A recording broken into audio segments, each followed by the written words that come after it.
సాయి బాబా సాయి బాబా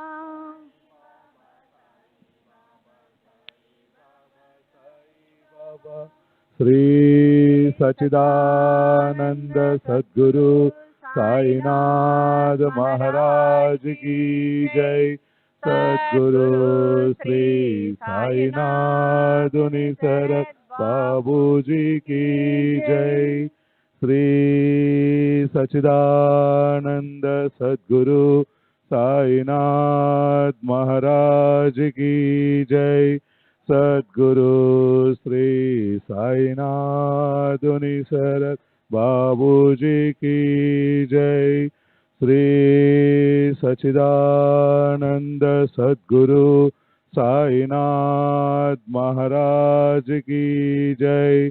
सद्गुरु श्री साईनाथ सरत बाबू जी की जय। श्री सच्चिदानंद सद्गुरु साईनाथ महाराज की जय। सद्गुरु श्री साईनाथ सरत बाबू जी की जय। श्री सच्चिदानंद सद्गुरु साईनाथ महाराज की जय। सद्गुरु श्री साईनाथ सरत बाबू जी की जय। श्री सच्चिदानंद सद्गुरु साईनाथ महाराज की जय। सद्गुरु श्री साईनाथ सरत बाबू जी की जय। श्री सच्चिदानंद सद्गुरु साईनाथ महाराज की जय। सद्गुरु श्री साईनाथ सरत बाबू जी की जय। श्री सच्चिदानंद सद्गुरु साईनाथ महाराज की जय। सद्गुरु श्री साईनाथ सरत बाबू जी की जय। श्री सच्चिदानंद सद्गुरु साईनाथ महाराज की जय। सद्गुरु श्री साईनाथ सरत बाबू जी की जय। श्री सच्चिदानंद सद्गुरु साईनाथ महाराज की जय। सद्गुरु श्री साईनाथ सरत बाबू जी की जय। श्री सच्चिदानंद सद्गुरु साईनाथ महाराज की जय। सद्गुरु श्री साईनाथ सरत बाबू जी की जय। श्री सच्चिदानंद सद्गुरु साईनाथ महाराज की जय। सद्गुरु श्री साईनाथ सरत बाबू जी की जय। श्री सच्चिदानंद सद्गुरु साईनाथ महाराज की जय। सद्गुरु श्री साईनाथ सरत बाबू जी की जय। श्री सच्चिदानंद सद्गुरु साईनाथ महाराज की जय। सद्गुरु श्री साईनाथ सरत बाबू जी की जय। श्री सच्चिदानंद सद्गुरु साईनाथ महाराज की जय। सद्गुरु श्री साईनाथ सरत बाबू जी की जय। श्री सच्चिदानंद सद्गुरु साईनाथ महाराज की जय। सद्गुरु श्री साईनाथ सरत बाबू जी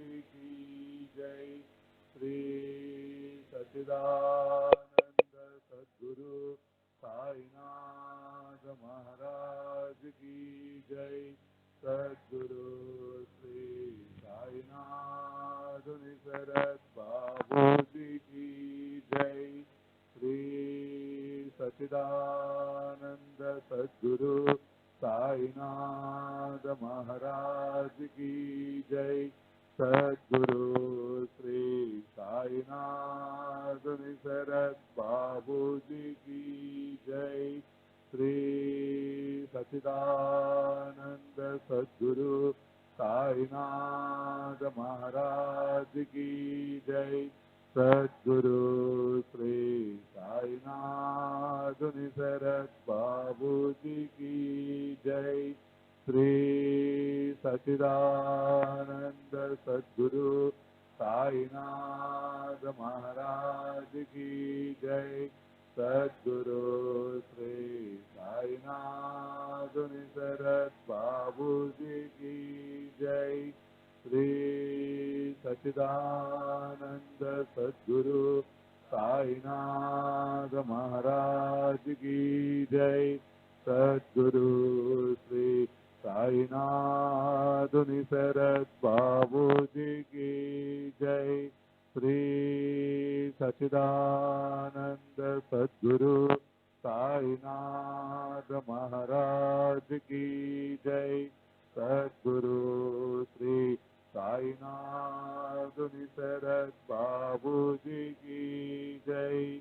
श्री सच्चिदानंद सद्गुरु साईनाथ महाराज की जय। सद्गुरु श्री साईनाथ शरद बाबू जी की जय। श्री सच्चिदानंद सद्गुरु साईनाथ महाराज की जय। सद्गुरु श्री साईनाथ शरद बाबू जी की जय। श्री सच्चिदानंद सद्गुरु साईनाथ महाराज की जय। सद्गुरु श्री साईनाथ शरद बाबू जी की जय। श्री सच्चिदानंद सद्गुरु साईनाथ महाराज की जय। सद्गुरु श्री साईनाथ शरद बाबू जी की जय। श्री सच्चिदानंद सद्गुरु साईनाथ महाराज की जय। सद्गुरु श्री साईनाथ शरद बाबू जी की जय। श्री सच्चिदानंद सद्गुरु साईनाथ महाराज की जय।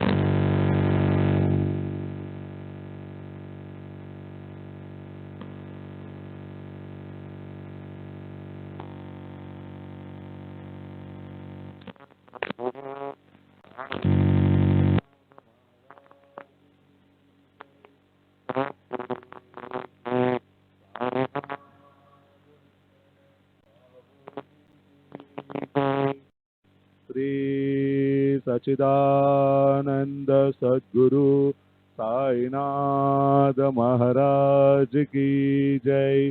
सद्गुरु श्री साईनाथ शरद बाबू जी की जय। श्री सच्चिदानंद सद्गुरु साईनाथ महाराज की जय। सद्गुरु श्री साईनाथ शरद बाबू जी की जय। श्री सच्चिदानंद सद्गुरु साईनाथ महाराज की जय। सद्गुरु श्री साईनाथ शरद बाबू जी की जय। श्री सच्चिदानंद सद्गुरु साईनाथ महाराज की जय। सद्गुरु श्री साईनाथ मुनि शरद बाबू जी की जय। श्री सच्चिदानंद सद्गुरु साईनाथ महाराज की जय। सद्गुरु श्री साईनाथ निसरत बाबू जी की जय। श्री सच्चिदानंद सद्गुरु साईनाथ महाराज की जय। सद्गुरु श्री साईनाथ निसरत बाबू जी की जय।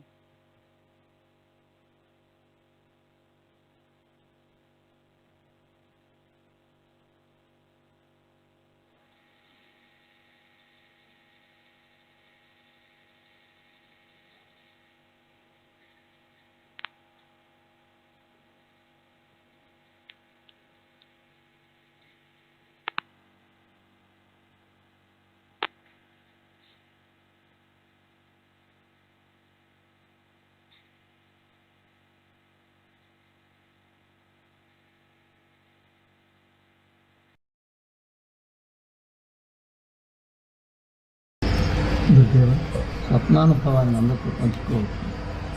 గురువు గారికి బాబా గారిని స్వప్నలేదని అనుభవిస్తుంది.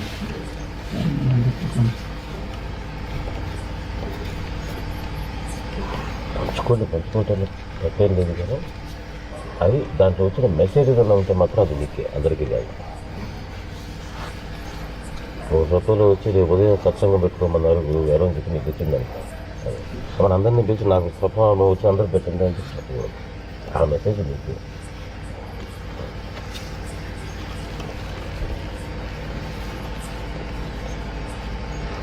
ఎటువంటి చెప్పొచ్చు, ఇటువంటి చెప్పడానికి వచ్చిన గీత ఏంటంటే మనకు స్వప్నంలో వచ్చినటువంటి బయట ఏదైనా జరిగిందనుకో, కొలాబరేట్ అయిందనుకో, అవి చెప్పండి. మనకు మాత్రమే సంబంధించినటువంటి మనకి చెప్పడంలో ఉపయోగం ఉంది. ఉదాహరణ చెప్పండి, నన్ను చూసి చాలా కాలం అవుతుంది, చూడాలని లోపల కోరిక తెలియదు, నేను బయట రావటం లేదు, నేను ఉన్నట్టు నాకు మధ్యాహ్నం స్నానం కొంటే తిరువణామలకి పోవాలని బుద్ధి పుట్టి తిరువణామలకి బయలుదేరి వచ్చేసాను. కరెక్ట్గా ఆ టైంలో ఎవరికో ఎక్కడో ఉండేటువంటి వాళ్ళకి స్వప్నంలో వచ్చి నేను తిరువణామలకి పోతున్నాను, నువ్వు తిరువణామలకి రా అని వాళ్ళకి వచ్చింది. నేను తిరువణామల బయలుదేరి వచ్చేసారు అంతే. స్వప్నాలు పెట్టాను నేను ఆ కరెక్ట్గా అదే టైంకి ఇంటికి వచ్చాను. దీన్ని బయటతో కొలాబరేషన్ బాబా వాళ్ళకి వాళ్ళ కోరిక నాకు ఇచ్చాడు, అది చెప్పచ్చు. మనకు మాత్రమే సంబంధించిన సార్, బయట కొలాబరేషన్ సంబంధం లేకుండా అది చెప్పకూడదు. అర్థమైందని చెప్పింది.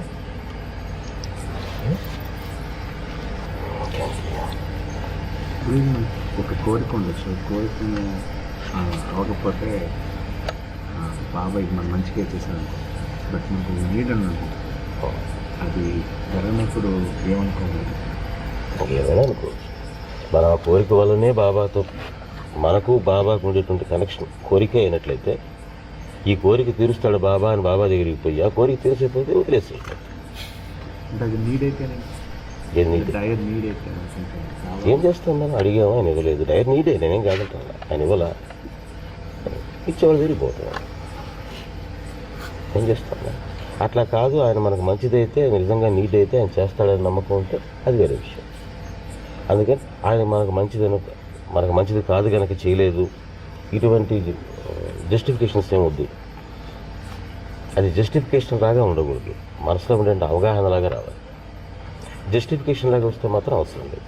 మొక్కిన వరమీన వేలుపు గ్రక్కున విడవంగా వలయ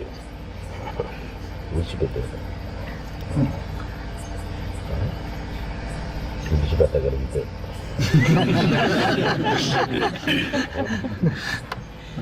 ఎందుకంటే మనమేదో ఆయన పట్టుకున్నాం అనుకుంటాం, ఇంట్లో మాటకి మనమేం పట్టుకోము. ఆయన విడిచిపెట్టడానికి ట్రై చేయండి, చూద్దాం. నేను అందుకని ధైర్యంగా చెప్తున్నా,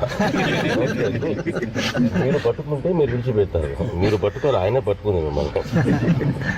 ఒకసారి వదిలేదు, లేదంటే మీకు మంచిది అది, అందుకని ఇలా బాబా చేశారు, ఇటువంటి కథలు నేను చెప్పను, ఏం అవసరం లేదు. మనం బిజినెస్ చేస్తున్నాం బాబాకి, నీకు నేను దండం పెడతాను, నీకు టెంకాయ కొడతాను, నీ చెవులో జోరీలాగా బాబా బాబా తరుస్తాను, నాకే కోరిక తీసిపెట్టు అని తీర్చాడు. తీర్చున్నారు, నీతో నాకేందంటారు, ఇది వరకు చూస్తున్నాను. చూసుకోగలిగితే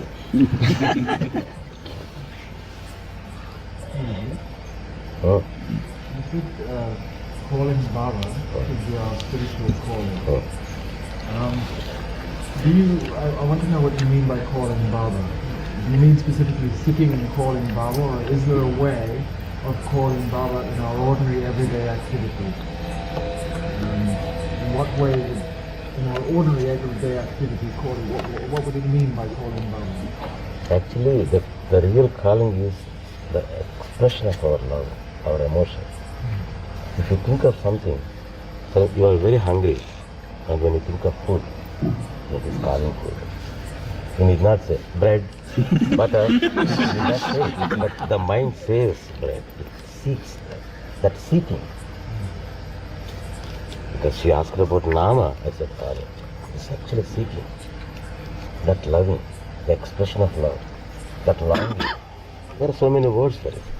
And depending upon the context, it varies what word is suitable for it. It could be longing, it could be just an emotion, an expression, it could be just a thinking and experiencing the love and enjoying it. These are all calling. You want to have satsang, you haven't been given a satsang. Thinking of satsang, oh, how it would be to have a satsang. Very much want to satsang. That is calling for satsang. That is calling. There are so many idiomatic expressions which go with call. Call about, call for, calling on. Use all of them. They are all calling. In English, there are so many expressions. Just to go with the changing the proposition. Think about all of them. They are all calling. Sometimes you call for, sometimes you call on, sometimes you call about. Whatever.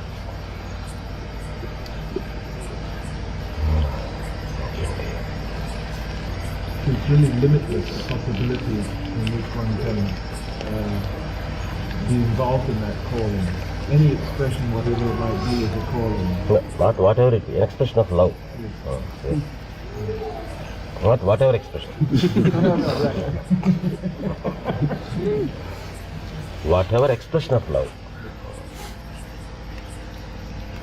Sir Balabhat experience చదువుతున్నప్పుడు అంటే బాబా statement కాంట్రడిక్ట్గా ఉంటుంది. అంటే analyse చేయడం కాదు బాబా అన్న మాటలు. But బాలాభట్ బాబాని నిన్ను నా గురువుని చేసుకుంటాను, నాకు ఏదైనా ఉపదేశం ఇవ్వమని రిక్వెస్ట్ చేసినప్పుడు Baba there is no necessity for any guru, just మీ ఇన్నర్ ఇన్స్టింక్ట్ అండ్ జస్ట్ నీ మనసే నీ judge, whatever it feels do that way అని బాబా చెప్పినట్టు రాశారు. అదే మళ్ళీ మనం సచరిత్రలో చూస్తే బాబా అడవికి వెళ్ళడం నలుగురితోటి గురువు కోసం అని చెప్పేసి, అంటే గురువు నెసెసిటీ అక్కడ ఆ స్టోరీ చెప్తుంది సచరిత్రలో. అంటే నాకు చదివినప్పుడు ఈ రెండు కొద్దిగా కాన్ఫ్లిక్ట్. ఏం కాన్ఫ్లిక్ట్? వాడు నాకు గురువు కావాలి, ఉపదేశం కావాలన్నప్పుడు వాడి మనసులో గురువు అనేది ఒక కాన్సెప్ట్ ఉంది. గురువు అంటే కూర్చోబెట్టి ఒక మంత్రం చెప్పించేదో ఒక దీక్ష ఇచ్చేటట్టు వాడు గురువు అనేటువంటి. అసలు గురువు ఏం అవసరం లేదు కదా, నీ ఇన్నర్ ఇన్స్టింక్ట్ని బట్టి నీకు నువ్వు పోవాలన్నా. పోయాడు వాడు, ఎవరు చెప్తే పోయాడు? బాబా చెప్పి ఎందుకు పోవాలట? బాబా పట్ల ఉండే వాడికి ఉండేటువంటి ప్రేమ వాడి ఇన్స్టింక్ట్. ఆ ప్రేమను పట్టుకోవడంతో గురువు పట్టుకున్నాడు. అది నిజమైన గురువు అని చెప్పాడు. గురువు వాడుకున్నటువంటి గురువు కాదు అన్నాడు. ఈ టైప్ ఆఫ్ గురువు. అందుకని ఇంకొకరితో చెప్పాడు, ఇక్కడ ఇటువంటి ఉపదేశం ఈ టైప్ ఆఫ్ గురువు, ఈ ప్రొసీజర్స్ లేవు ఇక్కడ అన్నాడు. ఆ రకంగా ఎత్తుకుంటే దాని గురువు కాదు, అటువంటి గురువు అవసరం లేదు అని బాబా చెప్పాడు. ఆ చెప్పటంలోనే ఉపదేశం ఎవరైనా నీకు గురువు అవసరం లేదు అని చెప్పడం మాత్రం ఉపదేశం కాదు. ఆ తర్వాత ఏం చేశాడు బాలభట్టు? అని చెప్పాడు గురువు అవసరం అనుకున్నాడు, ఈయన పెద్ద గురువు అనుకున్నాడు అని వెళ్ళిపోయినాడా? ఆ తర్వాత ఆ అనుభవాన్ని కూడా ఆయన ద్వారానే పొందాడు. కాబట్టి వాడి మనసులో గురువు అనేటువంటి దాని ఉన్నదో అది అవసరం లేదు అని మాత్రం చెప్పాడు. కాంట్రడిక్షన్ ఎక్కడే లేదు. ఈ రకంగా చెవులో ఉపదేశించే పద్ధతి మనది కాదు అన్నాడు ఇంకొక ఆయనతో.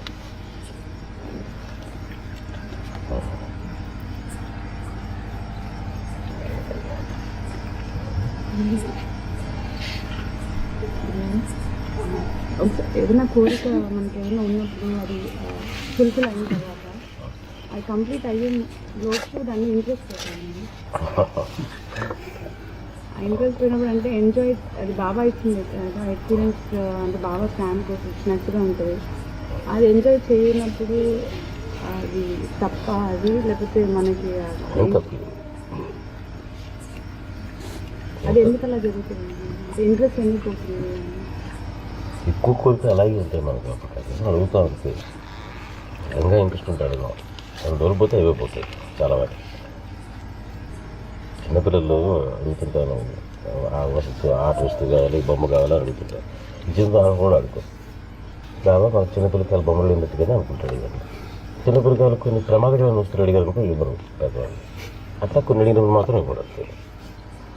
చిన్నపిల్లలకి మాత్రం ఎందుకు తల్లిదండ్రులు కూరలు అలా మన కీడు కోరేవాళ్ళు దుర్మార్గులు దృష్టిలో అనిపిస్తుంటుంది. చిన్నపిల్లలు కనుక అనిపించింది ఏమైందంటే అనిపిస్తే మానేయటం అంటే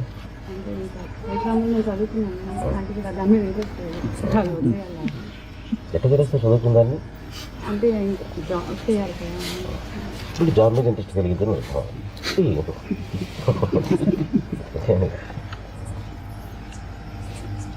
చదువు మీద ఇంట్రెస్ట్ పోయి జాబ్ మీద కలిగింది. జాబ్ చేస్తాం. మళ్ళీ 2 రోజులు అయితే చదువు మీద ఇంట్రెస్ట్ కలుగుతుంది. చదువుతాం. వస్తే నేను చదువు మీద ఇంట్రెస్ట్ పోలా, జాబ్ మీద ఇంట్రెస్ట్ కలిగింది. ఏంటంటే ఎంతకాలం జాబ్ చేసి చదువుతాం డబ్బు కనిపిస్తున్నాం కదా, ఖర్చు అవుతుంది కదా అని. అందుకని డబ్బు సంపాదించాలని ఉద్యోగం చేయాలి. అది 4 రోజులు పోయిన తర్వాత ఇంతకంటే హైయర్ క్వాలిఫికేషన్ ఇంకా ఎక్కువ డబ్బులు వస్తాయని ఎవరో చెప్తారు. అప్పుడు చదువుతాం. అప్పుడు చదువు మీద ఇంట్రెస్ట్ కాదు, అప్పుడు కూడా దాని మీదనే ఇంట్రెస్ట్.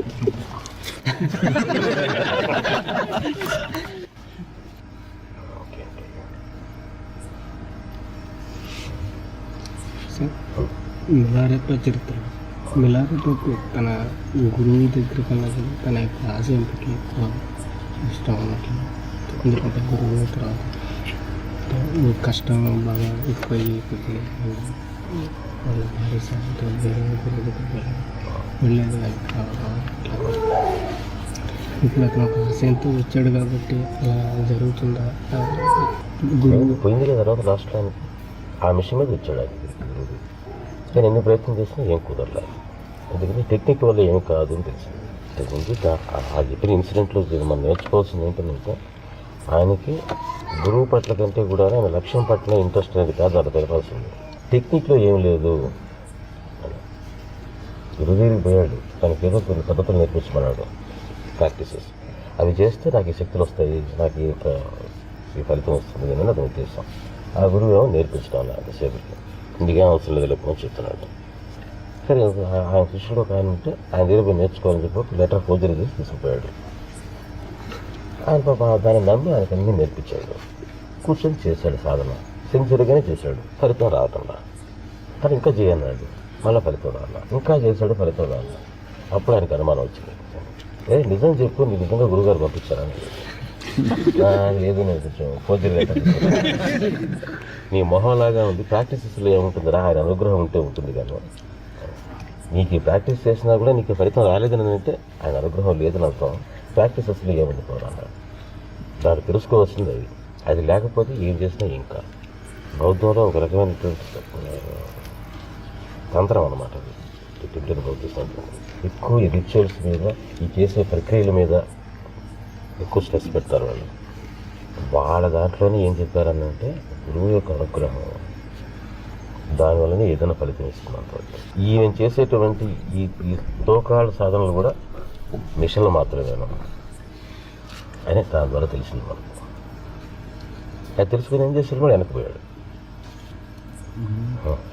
కానీ గురువు యొక్క అనుగ్రహం వెంటనే ఉంటుంది, అపారంగా కొనుక్కుంటుంది అని అంటారు కదా. మరి ఇక్కడ అనుగ్రహం లేదు, అందుకని ఏమీ సాధించలేదు ఎవరు అని ఆ నిరారోగ్య చరిత్ర. అనుగ్రహం లేక కాదు, ఆ ప్రాక్టీస్ చేయడానికి ఆయన అనుమతి లేదు. వాడికి అవసరమైతే చెప్తాడు. అనుగ్రహం లేకపోవటం ఏంటి, ఆ తర్వాత నిరాపకి అర్థమైంది ఎంత అనుగ్రహం ఉందో ఆయన మీద. అంత టైం అంత కష్టం ఎందుకు పడాల్సి వచ్చిందని అంటే, ఇందాక నేను చెప్పాను చెడుగా ఆలోచించడం అనేటువంటిది, ఆ ఒక్కటే ఆయన అంత కష్టపెట్టింది. దాన్ని తీసేయడానికి మిలారాప గురువు అంత టైంకి మిలారాపకి అంత టైం పెట్టింది. అంత చెడ్డది ఒకరి మీద పగ ప్రతీకారం వాడికి చూడి చేయాలా అనే కోరిక ఆయనకి అంత సంవత్సరాలు పెట్టింది. కాబట్టి అది లేదనుకో మనకు మిలారాప అలాగే అనుగ్రహాన్ని పొందొచ్చు, అంత కష్టపడాల్సిన అవసరం లేదు. అందుకని చిన్న టెక్నిక్ చెప్పాను.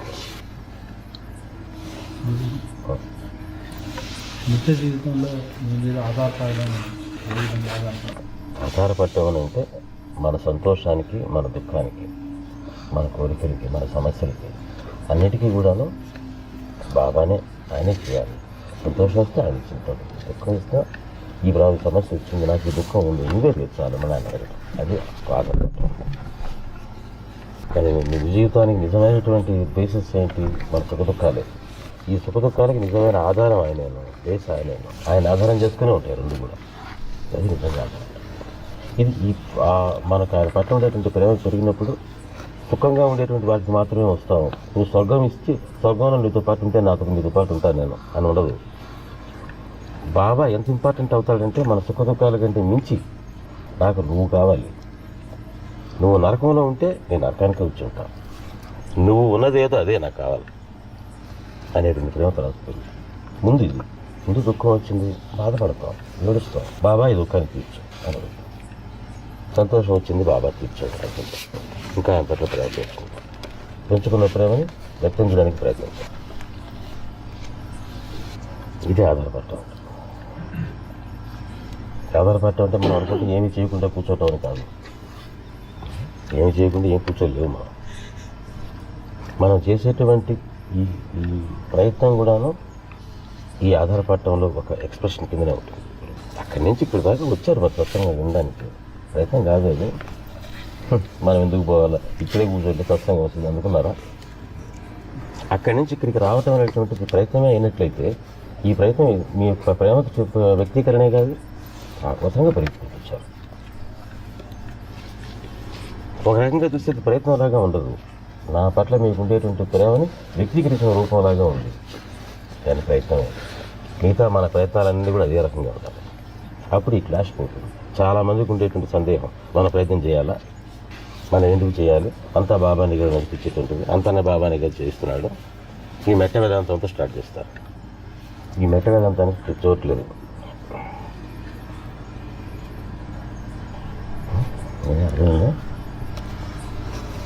నెక్స్ట్ రాబోయే ప్రశ్న అదని నాకు తెలుసు. కాబట్టి ఊరికి నీ పదాలు వాడకండి. బాబా నాతో ఇలా మాట్లాడిచ్చాడు, బాబా నాతో రక్షించాడు, బాబా నువ్వు తిరువణామల దాకా రప్పించుకున్నాడు, రేపు మార్నింగే నాకు ఎల్లుండి యాక్చువల్గా ఎల్లుండి పోవాలి, రేపే పంపిస్తున్నాడు, సత్సంగానికి రానికుండా చేశాడు, ఆయన గురించి ఆలోచించకుండా చేశాడు. ఇటువంటి మాట్లాడు. మనం చేస్తున్నామనే మన అనుభవం అయినప్పుడు మనం చేస్తున్నామనే అనుభవాన్ని మాట్లాడాం. మన చేత ఎలా చేయించాలో దానికి తెలుసు, అది వేరే విషయం. దాన్ని మనం అటెండ్ చేయాల్సిన అవసరం, ఆయనకి అహంకారం అవసరం లేదు పాపం. కాబట్టి మనం గుర్తించిన పైన ఏం ఆయన చేసి చేస్తుంటాడు. కాబట్టి ఎక్కువ ఈ మాటలు నేను వింటుంటా, అది మనకి కరెక్ట్ అయిన పదం కాదు. నేను కూడా ఎప్పుడు ఎవరికి చెప్పాల, బాబా నాకు ఇలా చెప్పించాడు, బాబా నాతో మాట్లాడించాడు, నాకు మాట్లాడిస్తుంది మాట్లాడుతున్నా, నాకు తోచిన పరిష్కారం ఉంటే చెప్తా. నాకు తోపింపు చేసేది బాబా అయితే అది వేరే విషయం. కానీ మనం అలా మాట్లాడుతుంది. ఎప్పుడు మన అనుభవాన్ని అనుభవంగా చెప్పడం నేర్చుకోండి. ఈ మెట్ట వేదాంతం లేదు.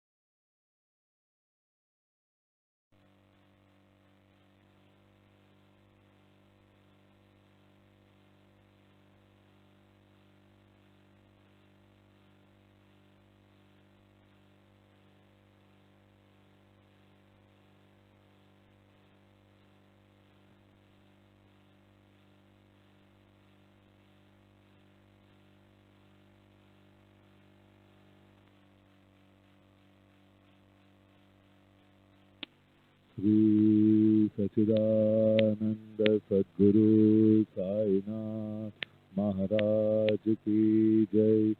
सद्गुरु श्री साईनाथ निसरत बाबू जी की जय।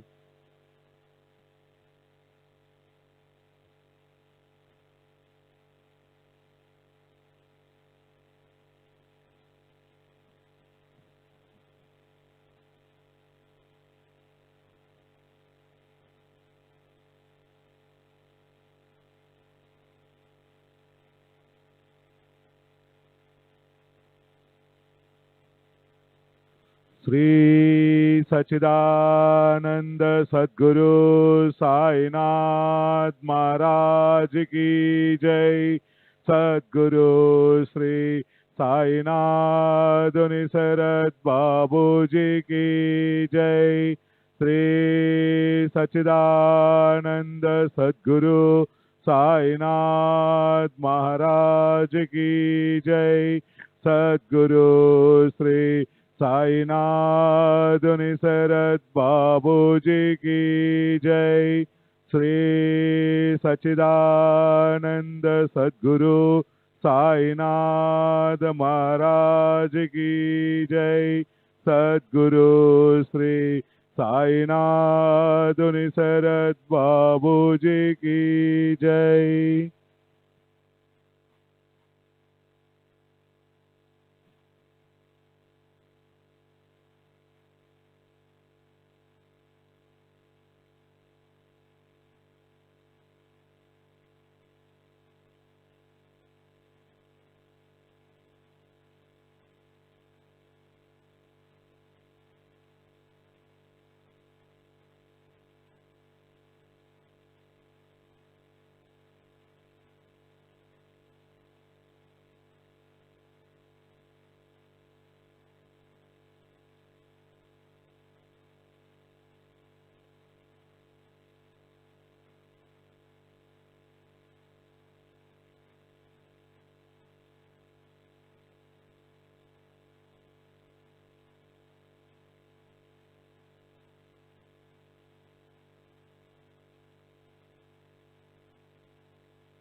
श्री सच्चिदानंद सद्गुरु साईनाथ महाराज की जय। सद्गुरु श्री साईनाथ निसरत बाबू जी की जय। श्री सच्चिदानंद सद्गुरु साईनाथ महाराज की जय। सद्गुरु श्री साईनाथ निसरत बाबू जी की जय। श्री सच्चिदानंद सद्गुरु साईनाथ महाराज की जय। सद्गुरु श्री साईनाथ निसरत बाबू जी की जय।